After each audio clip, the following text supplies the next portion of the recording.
lebih jelas dan tak perlu membaca lah melihat-lihat.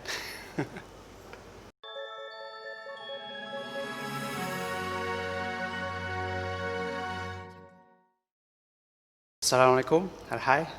Saya Muhammad Faris, kerja sebagai perakir grafik dan juga menerbit buku, menulis. Saya juga mewakili komiti NGO, Artport Community, di mana sekarang kami ditugaskan untuk menjaga Rumah Seni Selangor. Hari ini saya akan bercakap tentang cabaran seniman pasca COVID ataupun apa pencabaran seniman visual. Sebelum tu kita kena takrif dulu apa maksud seniman itu sendiri, sebab kalau ikut satu buku The Story of Art, penulisnya Gombrich, dia mengatakan bahawa sebenarnya seni ini tak wujud langsung. Yang wujud itu adalah para seniman yang mengaku dirinya seniman. Puluh ribu tahun dulu, manusia melukis di dinding gua untuk mencerita pengalaman seharian. Okey, seni ni kebanyakannya orang takut, jadi dia menganggapkan satu benda yang macam kalau zaman dulu apa yang cuba berkarya seni ni macam contoh orang-orang yang dekat dengan pemerintah, orang-orang agama, apa syaman, pawang, dia mengukir apa tugu. Jadi kalau di abad-abad ke depan tu seni pula dia lebih ke arah unsur-unsur yang fetish, gairah manusia tu, macam dia nak cakap kata seni ni macam dia ada kelas yang tinggi lah. Jadi kasta tu dia macam sebab tu orang dia takut untuk nak menjejak kaki dia ke lapangan seni ni. Okey, seni juga harus dibezakan dengan kitsch. Kitsch ni macam benda yang umumnya dia orang kata benda tu seni, tapi sebenarnya dia tak ada nilai estetika pun. Dia macam contoh kalau kita pergi ke pasar malam, dia produk-produk yang terlalu banyak berlonggok-longgok di pasar dengan harga yang murah. Itu lebih kuranglah kitsch. Okey, dari kata Mesir sendiri, apa sculpture itu pengarca disebut bag atau bak yang bermaksud hamba. Jadi seniman ni kalau kira dari zaman dulu, dia kerja dia memang sebagai hamba kepada pemerintah lah. Raja dia buat tugu, dibuat apa-apa ukiran untuk raja. Macam kalau di tamadun Melayu pula, orang seni ni orang yang mengukir, kerja-kerja istana dia mengukir ukiran, dia menganyam kerawang, membuat something daripada yang menceritakan, yang cuba nak menceritakan dia punya apa kisah-kisah mitos dahulu, tapi mungkin dalam bentuk visual.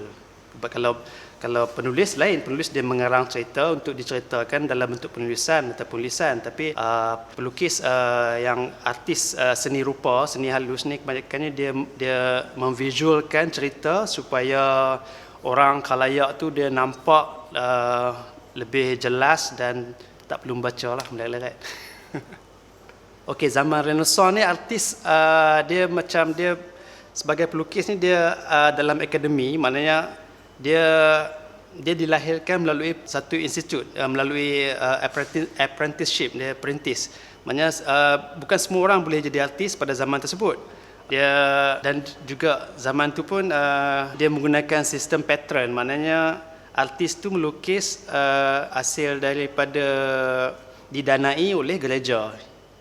Mana dia lukis hiasan-hiasan di gereja, di dinding-dinding dan juga di shilling gereja. Dan juga kemungkinan bahan-bahan melukis zaman tu pun agak mahal, dan banyakkannya warna-warna pun dibuat sendiri. Dia tak ada, dia sekarang material tu mudah cari, kita boleh ada duit, kita boleh pergi. Artis ni dia bukan sekadar penyanyi, pelakon, sebab ingatnya waktu awal-awal PKP lu ada satu isu yang kata macam artis ni terlalu mengada-ngada minta bantuan dari kerajaan. Tapi itulah kadang-kadang orang dia miscommunication, dia macam dia tersalah tafsir. Dia kata artis ni orang macam tu. Bukan, artis itu selebriti. Mana selebriti ni siapa-siapa pun boleh bercakap jadi mengada-ngada macam tu.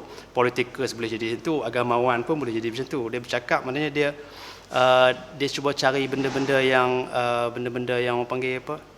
Publicity murahan. Sebab tapi di kalangan artis selebriti itu pun dia ada juga yang pelukis. Contohnya macam Imuda, dia boleh berlakon, dia boleh melukis. Sabri Yunus boleh melukis. Banyak orang teater, teater lain, seni lakon, seni lakon ni pun sebuah seni. Dia macam pengarah filem, apa semua ni adalah disiplin-disiplin seni. Jadi maknanya kebolehan dia untuk melukis, kebolehan dia untuk meniru alam, kebolehan dia untuk menggambar sesuatu, itu kebolehan artis lah, standard untuk menjadi seorang artis. Contohnya macam melukis, menulis puisi dan lagu, bakat-bakat artisan lah. Pengasas Apple, Steve Jobs juga dia seorang artis sebab dia belajar kaligrafi Jepun sebelum dia nak tubuh dunia Apple tu. Dan tak silap saya pernah terbaca yang di tulisan apa Macintosh ke apa tulisan yang tu, dia pas dia belajar ilmu kaligrafi tu dia dapat idea untuk mereka bentuk font. Pasal penjualan karya ni, kalau saya bacaan dalam tahun dulu 1800 ke 1900 tu lebih kurang 9/10 hasil karya yang famous, yang terkenal waktu tu berjaya dijual. Jadi maknanya kalau orang cakap apakah masa depan artis seni visual masa depan, saya rasa tak ada masalah sebab orang akan sentiasa membeli karya. Contoh macam buku, walaupun datang dalam bentuk e-book, tapi orang masih lagi mau nak buku yang original itu, yang dicetak di atas kertas, bau dia tu. Begitu juga dengan painting. Orang mungkin tengok di gadget, di screen, gambar-gambar artwork. Contoh artwork baru-baru ni yang viral, karya Haris Abadi yang viral, yang Tugu Negara lukis frontliners pakai baju PPE macam simbol pegang tu kan. Tapi walaupun orang share berapa puluh ribu share tu, tapi siapa yang dapat eksklusif, yang dicetakkan eksklusif oleh Haris, maknanya dia adalah orang yang beruntung pada zaman sekarang sebab karya tu nanti dia mempunyai nilai yang tinggi. Okey, macam kata yang ni saya ambil quote yang terkenal lah, macam Albert Einstein kata imajinasi itu lebih penting daripada pengetahuan. Maknanya kita kena faham lah, kalau macam anak-anak kita tu suka imajinasi tu, kita janganlah marah dia sangat sebab kita tahu dengan imajinasi itu nanti dia mungkin boleh berjaya lah hidup. Contoh Pablo Picasso, dia cakap setiap kanak-kanak itu ada artis. Masalah dia macam mana kita nak kekalkan keartisan dia tu dalam diri dia tu bila dia mendewasa nanti. Okey, tentang masa depan, kalau macam sekarang, kalau kita zaman teknologi, zaman big data ni, kebanyakannya karya seni tu kita nampak di skrin lah. Kita susah lah kita nak pegang. Contohnya kalau karya tu dilukis di US ke apa, kita just tengok di skrin sajalah. Tapi saya rasa sejak 90-an lagi pun dah artis dah mula dah cuba ekspresi melalui digital art apa sebagainya, dan mereka pun dah mengkaji augmented reality, virtual reality punya jenis art. Maknanya bila kita masuk, kita pakai macam dia punya gadget tu, kita boleh nampak karya tu, kita boleh mengalami dia sendiri macam kita real life. Tapi kita tak boleh pegang karya tu secara mengadap. Okey, skill hidup dalam dunia seniman ni, skill hidup ni kalau sebenarnya saya nak cakap macam ni ya. Seniman ni baru-baru ni viral lah, ada orang kongsi macam essential work, maknanya lima kerjaya yang tak perlu pun waktu zaman kita kena serangan pandemik COVID tu. Dan artis ni adalah tempat pertama dalam 71%, maknanya orang setuju bahawa kerjaya artis ni tak menjamin masa depan. Tapi saya nak berbeza pendapat sikit lah, sebab kita tengok pun infografik yang buat tu pun ialah karya artis. Maknanya infografik yang menunjukkan bahawa artis tak penting itu dibuat oleh seorang artis. Ini kita tengok infografik daripada KKM pasal COVID yang setiap hari dia update, itu pun dibuat oleh artis. Contoh macam baru-baru ni kita punya Perdana Menteri cakap kita Makcik Kiah perlukan bantuan untuk buat bisnes, dapat bantuan Prihatin Nasional. Bila Makcik Kiah tu nak buat bisnes, dia memerlukan logo, dia memerlukan design banting, banner, menu-menu. Jadi dia perlukan artis. Artis tu mungkin anak saudara dia, jiran dia. Jadi artis ni sebenarnya siapa pun boleh jadi artis, tapi dia mesti kena ada bakat lah, sebab dia artis ni dia sebenarnya dia bila saya cakap semua orang boleh jadi artis ni, maknanya saya cakap naluri artis tu ada dalam setiap orang. Contohnya kalau kita di rumah, kita balik-balik kita beli satu pasu bunga. Jadi kita nak letak di mana? Waktu kita nak letak tu pun sebenarnya kita dah mengguna kita punya naluri kita sebagai seorang artis, nak seimbang, nak balance kan, nak kita guna elemen-elemen seni. Kita kata okey, ni warna ni sesuai dengan ni. Contoh macam kita nak cat rumah, kita pilih-pilih perabot. Jadi itu pun sebenarnya dah ada kita punya naluri artis dalam diri kita. Jadi setiap orang tu dia ada dia punya insting untuk mereka bentuk, untuk buat benda yang cantik, yang ada nilai estetika. Okey, skill hidup yang kita, kalau macam anak-anak kita yang mana kita nampak dia ada bakat, ada potensi ke arah untuk menjadi pelukis ke, artis ke. Jadi kita jangan, kalau boleh jangan halanglah minat dia. Kita kena tahu dari mana dia kita nak salur. Kita kena bawa dia ke mana institusi-institusi yang boleh pupuk dia lah supaya dia berjaya nanti masa depan. Okey, skill yang kita dapat belajar bila kita belajar seni ataupun kita praktik seni dalam hidup kita ni, yang pertamanya kreativiti lah, bakat untuk mencipta benda, kreativiti. Sebab artis ni dia memang dia mencipta, kreatif.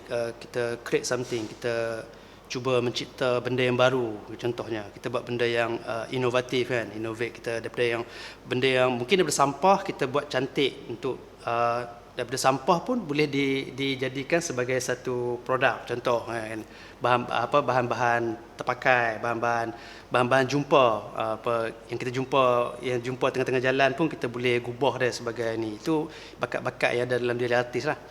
Okey, kemudian kita belajar merenung dan merasa, sebab benda ni melibatkan hal-hal jiwa lah. Kita bila artis ni, satu lagi kita perlu banyak membaca lah, selain daripada kita bila kita hidup dalam lingkungan kawan-kawan yang kreatif, mana kita perlu membaca jugalah supaya kita dapat tahu benda-benda baru, ilmu-ilmu, praktis-praktis yang baru, teknik-teknik, metod-metod yang baru. So tentang luahan, expressionist, kita belajar untuk meluahkan rasa kita melalui atas canvas, kita buat sculpture, kita buat apa-apa produk, artwork, kita luah rasa kita. Mungkin dia tak berbakat nak meluah dalam bentuk puisi, dia boleh meluah dalam bentuk karya visual, seni visual. Kita boleh belajar fokus, sebab memang seni memerlukan kita fokus kalau kita nak siapkan sebuah karya tu. Sebab karya ni dia melibatkan proses lah. Jadi untuk nak pastikan karya tu karya yang jujur, kita mesti fokus, kita bagi 100% komitmen. Dan kalau dalam Melayu tu sendiri, kita ada falsafah tekun. Tekun tu maknanya kita buat sesuatu dengan penuh teliti, macam orang buat karawang-karawang kecil tu kan. Lepas tu kita, bila seniman ni juga mengajar kita untuk tekad, kecekalan yang tinggi. Maknanya kita tak mudah menyerah kalah. Kata kita buat work tak cantik, kita mungkin boleh koyak dia kan, tapi benda tu sebagai proses, sebagai belajar. Mungkin work kita yang ke 1000, yang ke 2000, yang bernombor yang 2000 nanti lagi hebat lah. Dalam dunia artis pun kita belajar untuk berkolaborasi, bekerjasama. Sebab kita sebagai artis, macam contoh seni grafik, dia perlu bekerja dengan editor, dia perlu bekerja dengan penulis. Berani ambil risiko. Sebab memang sebenarnya semua kerjaya pun kita kena berani ambil risiko lah. Tak kisahlah dia tu seorang video editor ke, seorang apa-apa, even politikus pun ambil risiko. Okey, selain kita artis pun, sebenarnya bila saya cakap semua orang adalah artis, sebenarnya kita dapat tahu macam ada juga doktor yang melukis, ada juga ahli politik yang melukis. Maknanya kerja seniman ni bukan satu kerja yang formal. Dia maknanya siapa-siapa boleh belajar kalau ada kesungguhan. Bakat datang kemudian. Okey, baru ni bila ada pandemik COVID, kena kuarantin, jadi artis banyak tak dapat cari rezeki, terputus sikit lah. Jadi ada kerajaan support dari segi ni, dari segi betul macam kami daripada Rumah Seni Selangor pun ada buat pameran seni amal. Kami nak bantu para artis yang hidup susah kan, dia sebab tak ada job apa semua. Jadi kita buat satu pameran secara online, virtual art exhibition. Kami buat melalui Rusell rumahseniselangor.com lah. Jadi bila dari situ kami, waktu yang kami buat pameran tu, kami mengumpul lebih dari 10,000. Dan duit tu banyak kami salurkan kepada yang seniman yang susah, yang sedang sakit, yang susahan, studio-studio anak-anak muda yang survival ya. Okey, seniman cabaran seniman ni, dia salah satu dia punya ujian dia nak mencari nama. Tapi kalau kita sembang dengan orang, maksudnya dalam seniman ni kita macam terlalu sangat nak obses, nak begitu nak cari nama sebagainya, tapi sebenarnya nama tu mak ayah kita dah beri kan, jadi kita tak perlu cari lah nama tu. Nama tu sentiasa ada lagi kita. Okey, ni show pertama kami Rusel Akak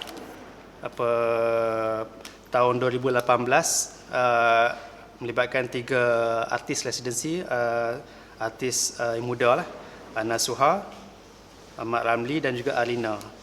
Dan masing-masing ada dia punya kekuatan sendirilah dalam karya dia tu. Ana Suha dia lepasan UiTM, jadi dia punya karya tu lebih ke arah figure. Dia banyak bermain figure lah. Cik Mat ataupun Mak Ramli Mansur ataupun kami panggil dia Cik Mat, dia lebih ke arah pengarca kayu. Dia mungkin kayu, ni hasil kerja dia. And then Arina dia lebih ke arah yang surreal. Di lukisan dia tu dia macam comel-comel sikit. Dia watak-watak perempuan, dia banyak main figure jugalah, dia dia karakter, dia cuba nak express dia punya, sebab dia juga seorang artis henna yang melukis hiasan kat jari. Ini 2018, yang 2 tahun sudah. Ini 2019, Sisa Rasa. Ini pameran yang tahun lepas. 3 artis muda iaitu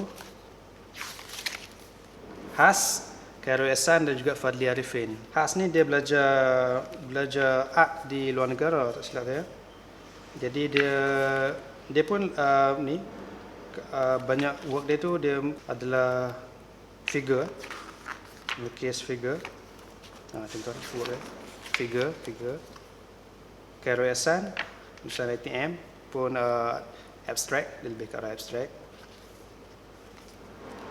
Dan Fadli Arifin ni dia bukan nama baru lah, dia pernah banyak terlibat dalam group show.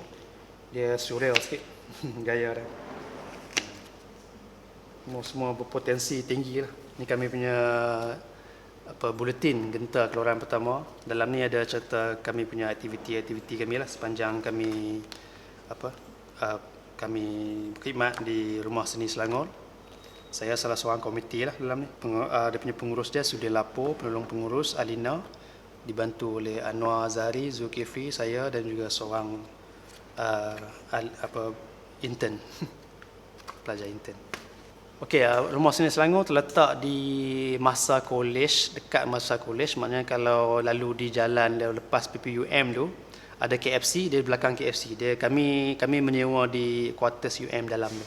Okey, Rumah Seni Selangor, kalau di website, laman web kami rumahseniselangor.com, di Instagram @Rumah Seni Selangor, di Twitter @Rumah Seni Sel, Facebook, Google je Rumah Seni Selangor, page kami. Okey, ini hasil karya saya. Saya penyajak sambil-sambil. Ini hasil karya saya dalam bentuk zine saja. Tajuk Se.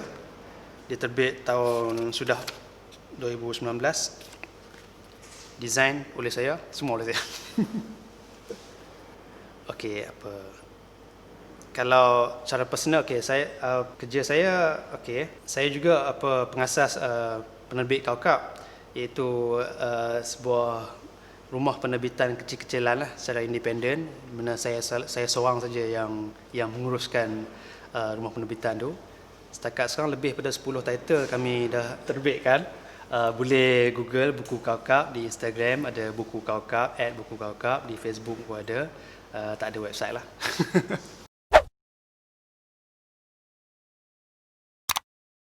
Okey, jangan lupa like dan subscribe Hantam TV di YouTube. Okey.